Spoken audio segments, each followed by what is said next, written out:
This is Democracy Now!, democracynow.org, The War and Peace Report. I'm Amy Goodman. The Justice Department has announced it will launch a civil rights investigation into the death of Eric Garner after a grand jury decided not to charge a white police officer for causing his death. Garner is an African-American father of 6, as well as a grandfather. He died in July after being placed in a chokehold and wrestled to the ground by New York police. The grand jury's decision set off protests across New York that shut down parts of the city, including the Brooklyn Bridge, the West Side Highway, and the Lincoln Tunnel. Protesters also staged a die-in in Grand Central. At least 83 people were arrested. Garner's death occurred just weeks before Michael Brown was killed by a police officer in Ferguson and sparked a national debate about police use of excessive force and the New York Police Department's policy of cracking down on low-level offenses. Garner was first confronted on July 17th by police for allegedly selling single untaxed cigarettes known as Lucy's on the streets of Staten Island.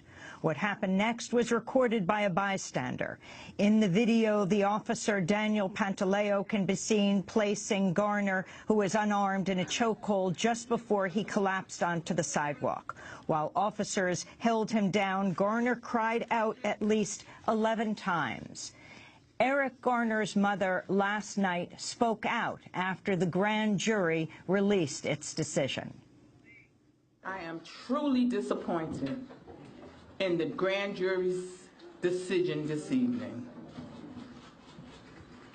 I don't know what video they were looking at. Evidently, it wasn't the same one that the rest of the world was looking at. You know, how could we put our trust in the justice system when they fail us like this? The headline in the New York Daily News this morning read, "Grand Jury Clears Choke Cop. We Can't Breathe."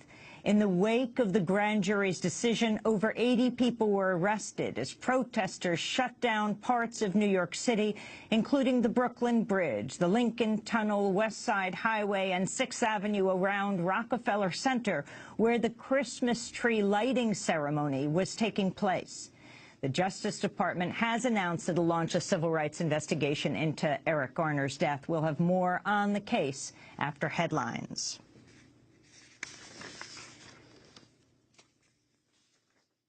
The decision by the grand jury came as more than 100 people packed a church in Cleveland, Ohio, for the memorial service of Tamir Rice, a 12-year-old African-American boy shot dead by police last month. Rice, who was in 6th grade, was killed after a 911 caller reported seeing the boy with a gun, which the caller repeatedly said seemed fake. Video shows Cleveland police officer Timothy Loman fatally shooting Rice immediately after leaving his cruiser from a distance of about 10 feet. Now reports have emerged Officer Loman was deemed unfit for police service 2 years ago when he worked in the suburb of Independence. A letter from a superior specifically criticizes Loman's performance and firearms training, saying, quote, he could not follow simple directions, could not communicate clear thoughts nor recollections, he said. And he said his performance was dismal. The Philippines is bracing for another super typhoon this weekend, with thousands being told to evacuate from areas already devastated last year by Typhoon Haiyan. Schools and workplaces have closed down as forecasts show Typhoon Hagupit could impact 2/3 of Filipino provinces and reach Category 5 status. The storm is on a path similar to Haiyan, which left more than 7,000 dead or missing last year. It comes as the group German Watch lists the Philippines as the country most impacted by climate change last year. It's the 3rd year in a row a major storm in the Philippines has coincided with the United Nations Climate Change Summit, where the disproportionate harm borne by countries least responsible for climate change has been a top issue.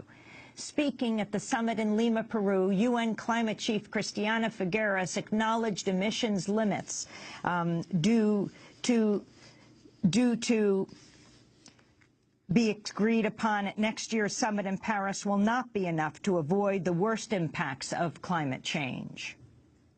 Already know, because we have a pretty good sense of what countries will be able to do in the short run, that the sum total of efforts of both governments and non-state actors will not be able to put us on the path for 2 degrees next year. Democracy Now! Will broadcast from the UN Climate Summit in Lima, Peru, all next week. The Colombian government and FARC rebels have agreed to resume peace talks aimed at ending a 50-year conflict. President Juan Manuel Santos had suspended the talks until the FARC released an army general and other hostages captured last month.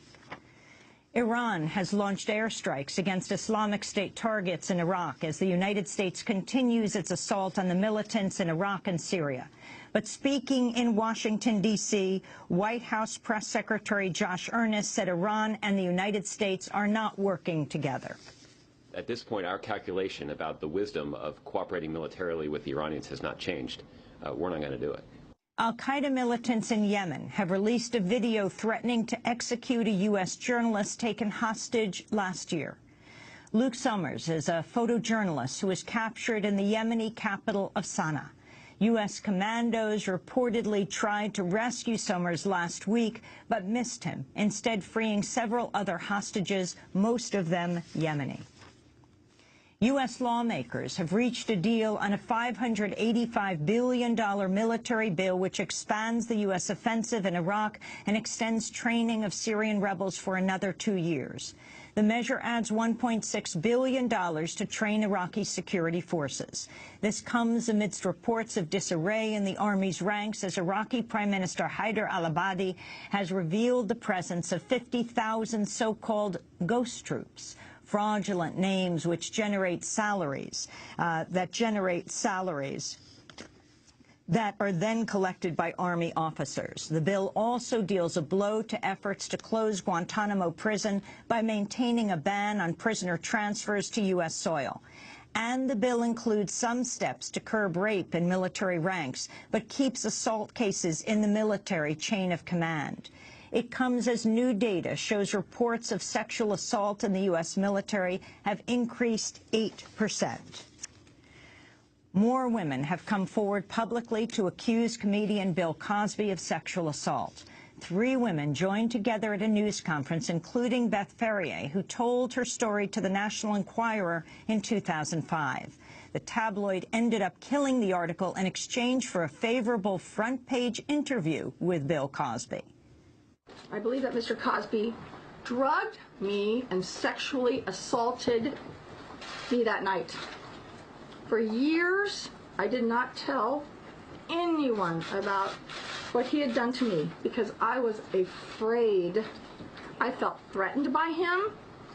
I did not think anyone would believe me.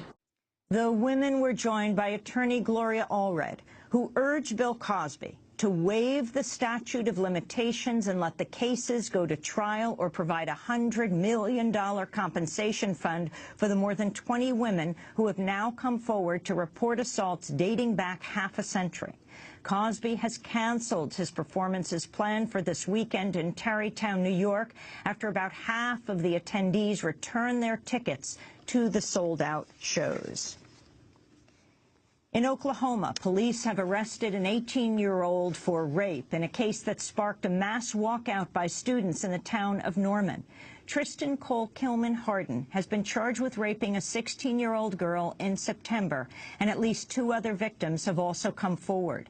After the victims faced harassment at Norman High School, hundreds of students with the campaign Yes, All Daughters staged a walkout last month to protest the school's treatment of victims. The Supreme Court has heard arguments in a case about the rights of employees who become pregnant. The case centers on former UPS driver Peggy Young. After Young became pregnant, UPS refused to reassign her to lighter duties, instead suspending her from work and cutting off her health benefits. She spoke outside the court. It's principle. It can't be right to make me choose to start my family and to support my family. So it's principle. I should be able to do both. The case comes as the Labor Department has issued a rule to prevent discrimination against employees of federal contractors based on their sexual orientation or gender identity. The rule puts into place an anti-discrimination law signed by President Obama in July.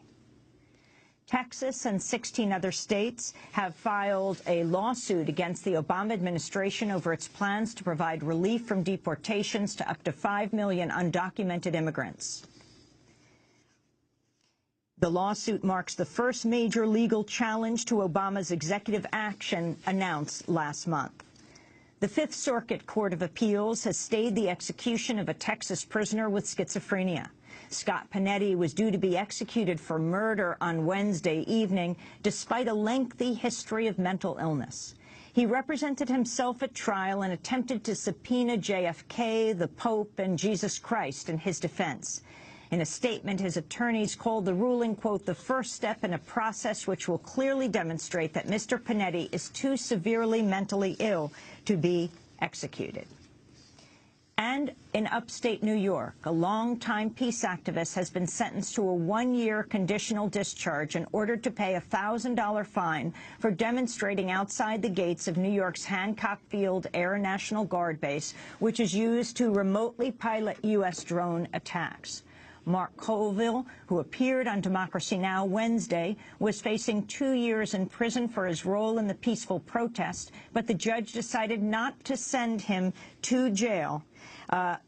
Colville celebrated after the decision. I'm a person of hope, and my hope is grounded in my fellow human beings, you know, among whom is Judge Jokel.